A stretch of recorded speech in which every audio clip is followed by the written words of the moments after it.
আমাদের আজকে সলিউশন হচ্ছে ঢাকা ভার্সিটির 25-26 সালের ক ইউনিটের গণিত পর্ব।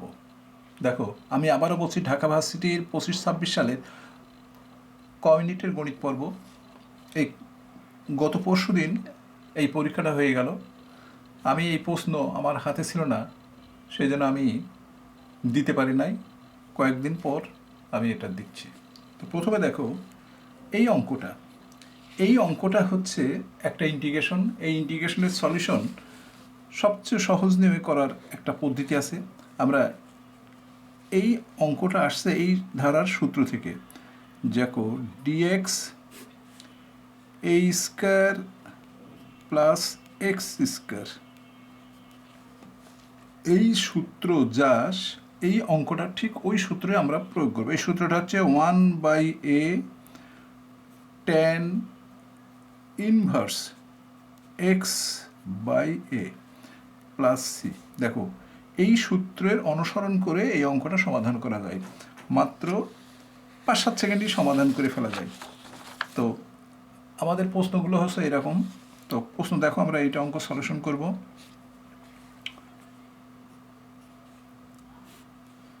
ডিএক্স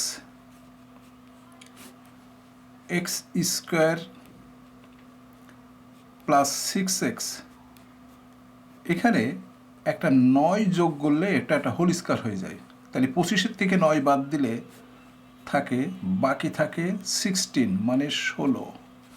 তো এরপর দেখো, dx x plus 3 whole square, আর এই 16টাকে 4 স্কোয়ার করে দিলাম। তাহলে অ্যান্সারটা আসছে কি? দেখো, অ্যান্সারটা আসছে ওই যে আগের যে সূত্র 1/4।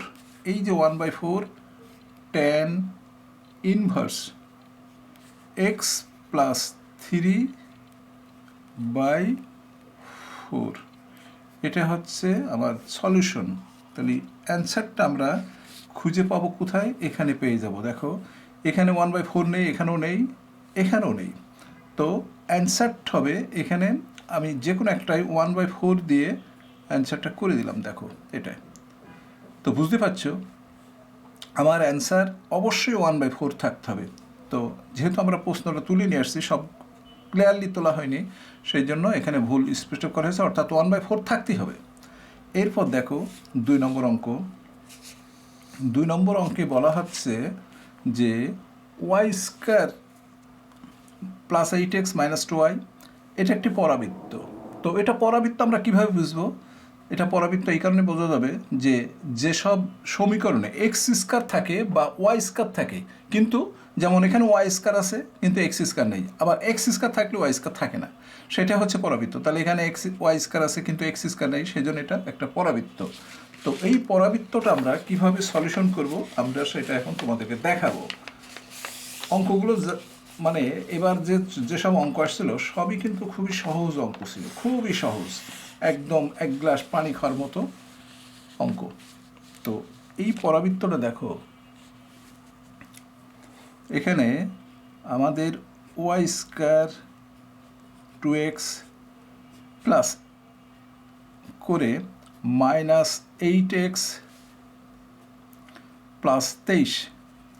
এখন আমাদের পরাবৃত্তের যেহেতু এটা ওয়াই, যেহেতু এখানে হোল স্কয়ারের একটা সম্পর্ক নিয়ে আসতে হবে। এক্স স্কয়ার 2y প্লাস 1, কী করছি? উভয় পক্ষে 1 যোগ করছি। 8x, এখানে 1 যোগ করলি 24। এই 24টা আমরা 8x করে 8 কমন নিলাম, আর এখানে x3, এখানে হচ্ছে ওয়াই মাইনাস 1 হোল স্কয়ার করলাম। তাহলে এই যে রাইট হ্যান্ড সাইড, এটা একটা সূত্রের আকারে নিতে হবে, 2x মাইনাস 3। দেখো, এখানে যদি এরকম থাকতো, ওয়াই স্কয়ার যদি এরকম একটা উপবৃত্তের সমীকরণ, মানে একটা পরাবৃত্তের সমীকরণ যদি এরকম আসতো, তাহলে এর নিয়ামকের সমীকরণ হচ্ছে x সমান মাইনাস এ। অর্থাৎ এই যে 4 সহগ, 4x সহগ যেটা হবে সেটা হবে মাইনাস এ। এখানে সবসময় নিয়ামকের সমীকরণ হবে এইটা। তাহলে এর নিয়ামকের সমীকরণ হবে, দেখো তাহলে এক্স মাইনাস 3 সমান মাইনাস আবার এই -2, অর্থাৎ 2 হলো।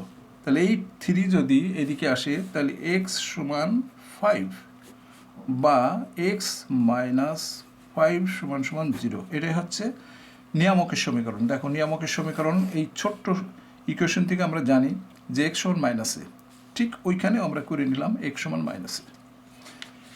এরপর আমরা চলে আসলাম 3 নম্বর গণিতে। এখানে বলছে যে 5y² প্লাস সাইন ওয়াই সমান x² হলে dy/dx এর মান কত। তো এই অঙ্ক dy/dx বের করতে হলে যা করতে হবে সেটা দেখো। আমাদের প্রথমে লিখতে হবে dy/dx। এই নিয়মটা দেখো, এখানে একটা মাইনাস। এই নিয়মটা আমরা তখনই প্রয়োগ করতে পারি যখন y থাকে, x থাকে, আর সব সকল সংখ্যা হলো ধ্রুব সংখ্যা, তখন এইটা করতে পারি। তো দেখো এটাকে ইন্টিগ্রেশন ডিফারেন্সিয়েশন করলে আমাদের এটা যদি আমরা এদিক নিয়ে আসি, মনে করো এটা এদিক নিয়ে আসে, এদিক 0 করে দিলাম, তাহলে dy/dx লেখার পর মাইনাস দিতে হবে, একটা সরলরেখা টানতে হবে, উপরে হচ্ছে x সম্পর্কে ডিফারেন্সিয়েশন করতে হবে। এখানে যেখানে x থাকবে সেটাকে ডিফারেন্ট করবে, আর অন্যগুলো যেহেতু x নেই সেটা 0 হয়ে যাবে। যেমন এটাকে ডিফারেন্ট করলে 0, এটাকে ডিফারেন্ট করলে 0, এটা -x² হলো। -2xকে এই যে x² ডিফারেন্সিয়েশন করলে -2x হলো। এরপর নিচে y সম্পর্কে দেখো, এটাকে ডিফারেন্ট করলে কি হয়, 10y plus sign cos y হয়ে গেল, cos y। এই মাইনাস যদি কেটে যায় তাহলে 2x বাই এটা হয় 10y প্লাস cos y। তো এখানে আমাদের সলিউশনটা আছে, এই যে লাস্টের এইটা আছে, এটা হলো correct solution, 2x 10y plus y, এটাই আমাদের সলিউশন। এরপর আমরা চলে আসলাম আরেকটি অঙ্ক। দেখো এই যে 4 নম্বর অঙ্ক। 4 নম্বর অঙ্কটা দেখো। 4 নম্বর অঙ্কে বলা হচ্ছে যে এটা খুবই সহজ অঙ্ক। যারা সূত্র জানো বা সূত্রে রূপান্তরিত করতে পারো তারা এই অঙ্কের জন্য ভালো, তাদের জন্য এই অঙ্কটা সমাধান করা অত্যন্ত সহজ হবে। যেমন এটা দেখো, আমরা এখানে এই সাইনটা যদি এদিকে নিয়ে আসি তাহলে আমরা কি পাচ্ছি, সাইন থিটা সমান পাচ্ছি 3/5, এটা পেয়ে গেলাম। তো এখন এই যে এই মানটাকে লেখা যায়, দেখো আমি দেখিয়ে দিচ্ছি, tan² theta 1 plus tan² theta, এটাকে বলা হয় cos 2 থিটা, অর্থাৎ এটা সূত্র হচ্ছে cos 2 থিটা। কিন্তু cos 2 থিটাকে আবার এটা লেখা যায় 1 মাইনাস, এটা কিন্তু আবার এটা লেখা যায় sin² থিটা। তো যেহেতু আমরা সাইন পাইছি, তো আমরা এখানে বসিয়ে দেবো 1 - 2, দেখো 3/5 হোল স্কোয়ার, তাহলে পাচ্ছি দেখো 9 9 2 18/25, 18/25, তাহলে 25 একটা 25 থেকে 18 বাদ দিলি 7/25, অর্থাৎ এর মান হচ্ছে 7/25। দেখো 7/25 এখানে আছে, এটা হচ্ছে অ্যান্সার। এরপর আমরা চলে আসলাম আরেকটি অঙ্কে। এই যে দেখো, এই যে 5 নম্বর অঙ্ক। এখানে বলা হচ্ছে যে এর বিস্তৃতিতে কোন পদ মানে কততম পদ x বর্জিত, কোন পদ x বর্জিত। একটা জিনিস ভালো করে লক্ষ্য করো, মানে এটা একটা সাধারণ ছাত্রছাত্রী, মানে যারা বোঝে এগুলো 1 সেকেন্ডে বলে দিতে পারবে কততম পদ। এখন দেখো x এর পাওয়ার সেম, যদি এখানকে x এর পাওয়ার 2, এখানকার x এর পাওয়ার 2 হতো তো একই মান আসতো। তো এখানে পদ সংখ্যা কত, দেখো পদ সংখ্যা আছে 9টা, কারণ পাওয়ার 8, তো পদের মান একটা বেড়ে যায়, তো 9টা পদ। তাহলে 9টা পদ যদি হয় তাহলে x এর পাওয়ার যেহেতু সেম, তাহলে ঠিক এদের মধ্যপদটাই হবে x বর্জিত পদ। তাহলে এখন দেখো এখানে একটু লক্ষ্য করো যে 9টা পদ, এদিকে 8টা পদ আছে, 1 2 3 4, এখানে তারপর 6 7 8 9, 9টা পদ আছে। তাহলে 1 2 3 4 কততম পদ? মধ্যপদ 5, অর্থাৎ এর মান হবে কোন পদ? পঞ্চম পদ। আমি আবারও বলছি, দেখো এক্সের পদ যদি সেম হয় আর এর পদ সংখ্যা এখানে যদি 9 হতো তাহলে দুটো মধ্যপদ হতো, কারণ পদ সংখ্যা তখন 10 হতো। তো বুঝতে পারছো, যেহেতু এটা জোড় সংখ্যা তাহলে পদ সংখ্যা 9, তাহলে এদিকে 4টে পদ ওদিকে 4টে পদ, তাহলে পঞ্চম পদ হবে অর্থাৎ 5। এরপর চলে আসলাম আরেকটি অঙ্ক। দেখো এখানে বলা হচ্ছে যে এই যে 6 নম্বর অঙ্ক, এখানে tan a সমান হাফ এবং tan b সমান মাইনাস হাফ, বলা হচ্ছে a প্লাস b এর মান কত। তা আমরা এখান থেকে বের করতে পারি, কি বের করতে পারি? দেখো তো, এটা আমরা এইভাবে বের করতে পারি, a সমান tan ইনভার্স হাফ, ঠিক এটা বের করতে পারি b সমান tan ইনভার্স মাইনাস হাফ। এই তো এখানে আমরা যদি বসাই তাহলে এখানে আমরা পাচ্ছি, দেখো tan inverse half plus tan inverse minus half. তো এর যে একটা সূত্র আছে, এই সূত্রটা আমরা সকলেই জানি, যারা ইন্টারমিডিয়েট পড়াশোনা করো সায়েন্স নিয়ে তারা সকলেই জানো যে সূত্রটা কি। tan inverse half minus half 1 plus এই হাফ হাফ গুলে 1/4 হয়। তো যেহেতু এটা কেটে গেলে 0 হয়, তাহলে এর মান হচ্ছে 0। তো দেখো এটা হচ্ছে আমাদের নির্ণয় মান, অর্থাৎ অ্যান্সারটা বি। এরপর আমরা চলে আসলাম আরেকটি অঙ্ক। দেখো এখানে আমরা 7 নম্বর অঙ্ক চলে আসলাম। এখানে 7 নম্বর অঙ্কে বলা হচ্ছে যে 8 8 5 দুটো বিন্দু, এই বিন্দুর সংযোগ রেখার লম্ব দ্বিখণ্ডক লম্ব দ্বিখণ্ডক y অক্ষকে যে বিন্দুতে ছেদ করে সেই বিন্দুটা কি? তো এখন দেখো এখানে 2-3 ভাবে করা যায়, 2-3 রকম করা যায়। লম্ব দ্বিখণ্ডক মানে মধ্যবিন্দুটা আগে আমাদের বের করে নিতে হবে। মধ্যবিন্দুটা কি হবে সেটা আগে আমরা বের করে নিই। 8 আর 4 12, 12কে 2 দিয়ে ভাগ করলে 6 ছিল, 6 মধ্যবিন্দু 6, আর 5 - 2 তাহলে 1, এটা হচ্ছে মধ্যবিন্দু।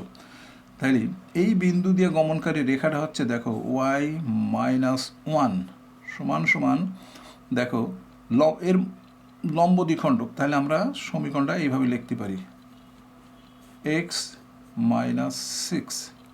এই তো এখন যদি এই রেখার ঢাল বের করা যায়, এই যে দুই বিন্দু দিয়ে গমনকারী রেখার ঢাল কত? দেখো মাইনাস এত থেকে এত বাদ দিলাম, তাহলে -8, তারপর 4 থেকে 8 বাদ দিলাম, কত হলো? 4 থেকে 8 বাদ -4। দেখো এরকম একটা ঢাল হলো। আমি আবারও বলছি যে এটার থেকে যদি এইটা বাদ দেওয়া যায় -8, এটার থেকে এটা বাদ দিলে এত হয়, তাহলে ঢাল 2। তো ঢাল যদি 2 হয় তাহলে আমাদের এখানে 2 বসাতে হবে। 2 বসালে কি হবে? এখানে গুণ করে দাও এই 2, দেখো এই 2 বসালে 2y - 2x - x প্লাস 6, দেখো তারপর আমাদের রেখাটা আসছে x প্লাস 2y 8। তো বুঝতে পারছো, তাহলে এখন x বাই আমরা 8 দিয়ে 2টি ভাগ করলাম, 8 দিয়ে উভয় পক্ষকে ভাগ করলাম, y/4 সমান 1।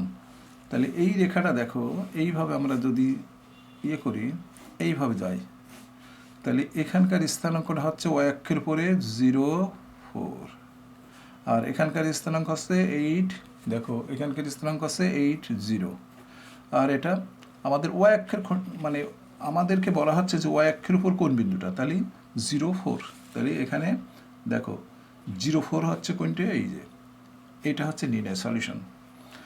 এরপর আমরা চলে আসলাম আরেকটি অঙ্ক। দেখো বলছে যে 4 3 বিন্দু হইতে দেখো অঙ্কটা বলা হচ্ছে কি যে 4 3 বিন্দু হইতে এই বৃত্তের উপরিস্থিত কোনো বিন্দু সর্বনিম্ন দূরত্ব কত। তো এই অঙ্কটা বের করতে হলে আমাদেরকে এই বৃত্তের কেন্দ্র বের করতে হবে, ব্যাসার্ধ বের করতে হবে। তো কেন্দ্র দেখো, এটাকে -2 দিয়ে ভাগ করলে 4, এটাকে -2 দিয়ে ভাগ করলে 3। তাহলে এই বিন্দু আর এই বিন্দু, কেন্দ্র এবং এই বিন্দুর মধ্যবর্তী দূরত্ব মনে করো এ বি, এটা হলো বি, আর এই বিন্দুটা এ। তাহলে এ বির দূরত্ব কত পাচ্ছি, 4 থেকে 4 বিয়োগ করলাম 0, তারপর 3 থেকে 3 বিয়োগ করলাম, প্লাস হয়ে গেল 6 হলো। তো ব্যাসার্ধ কত, ব্যাসার্ধটা দেখো, ব্যাসার্ধ হচ্ছে 4, 4 স্কয়ার 3 স্কয়ার -9। তাহলে ব্যাসার্ধ পেলাম 4। তাহলে দেখো এই দুটোর পার্থক্য, অর্থাৎ এ বির থেকে যদি ব্যাসার্ধ বাদ দেওয়া যায় তবে সেটা হচ্ছে সর্বনিম্ন দূরত্ব। এখন যদি এখানে বলা হয়তো সর্বোচ্চ দূরত্ব কত, তাহলে এই দুটো যোগ করে দিতে হতো। তাহলে সর্বোচ্চ দূরত্ব 10 এবং সর্বোচ্চ দূরত্ব, সর্বনিম্ন দূরত্ব 2। তাহলে এখানে 2 আছে এই জায়গাটা, দেখো এটাই হচ্ছে সর্বনিম্ন দূরত্ব। তো এরপর আমরা আরেকটি অঙ্ক নিয়ে আসলাম, দেখো 9 নম্বর অঙ্কটা দেখো। এখানে বলা হচ্ছে যে বাম দিকের প্রদত্ত ম্যাট্রিক্সের ক্ষেত্রে, বাম দিকের প্রদত্ত ম্যাট্রিক্সের ক্ষেত্রে কে ম্যাট্রিক্সটি নির্ণয় কোনটি। তো এখানে দেখো কে আছে, তো এই কেটা যদি আমরা প্রত্যেকের সাথে এখানে একটা কে, এখানে একটা কে, এখানে একটা কে দিয়ে দিতাম, আর দেখো শুধু কর্ণ বরাবরগুলোই মান আছে, অন্য মানগুলো কিন্তু নেই, সব শূন্য, এটা শূন্য, এটা শূন্য, অর্থাৎ এটা হলো একটা কর্ণ ম্যাট্রিক্স। তাহলে কর্ণ ম্যাট্রিক্স এর মান বের করতে হলে 3টে কর্ণের গুণ করতে হয়। তাহলে 3 দুগুণে 6 কে স্কয়ার, 6 কে স্কয়ার, আবার আর একটা কে স্কয়ার দিয়ে গুণ করলে 6 কে কিউ। তাহলে আমাদের 6 কে কিউ আছে, এই যে এইটা হচ্ছে আমাদের সলিউশন। তো বুঝতে পারছো। তো এখন কথা হলো কি, আমরা যেহেতু তোমাদের ইয়েটা অনেক বড় হয়ে যাচ্ছে, আমরা এই 9টা অঙ্ক করলাম, বাকি 6টা অঙ্ক আমরা আগামী ক্লাসে দিয়ে দেবো। আজকে এই পর্যন্তই।